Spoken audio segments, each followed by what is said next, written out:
On behalf of my team, I'm going to resume my motion and reinforce why we believe that homeschooling is not the best way of education. It is important to start saying that Chile does not have a specific home education law, and there are no requirements for notification, testing, or teachers' qualifications. Opposition team, we do not object to home education, and we do not claim that public education is perfect. We seek to ensure that these two essential practices do not become competitive. All the benefits of homeschooling can be maintained without pulling the students out of public schools.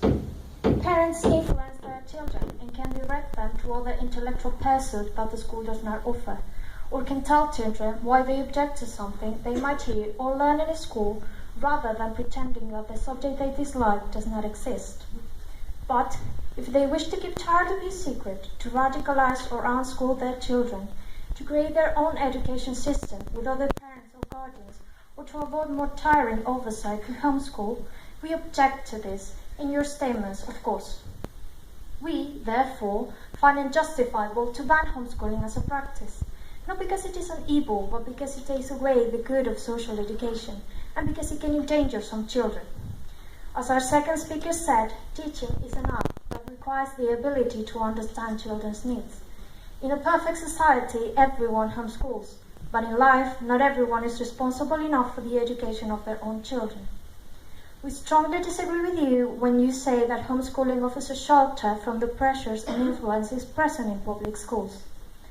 Plenty of people love their kids enough to spend a ton of time with them. The parents themselves aren't educated enough to be of any help. Much more common are the people who are fully educated but don't have the patience, the time, or energy to teach.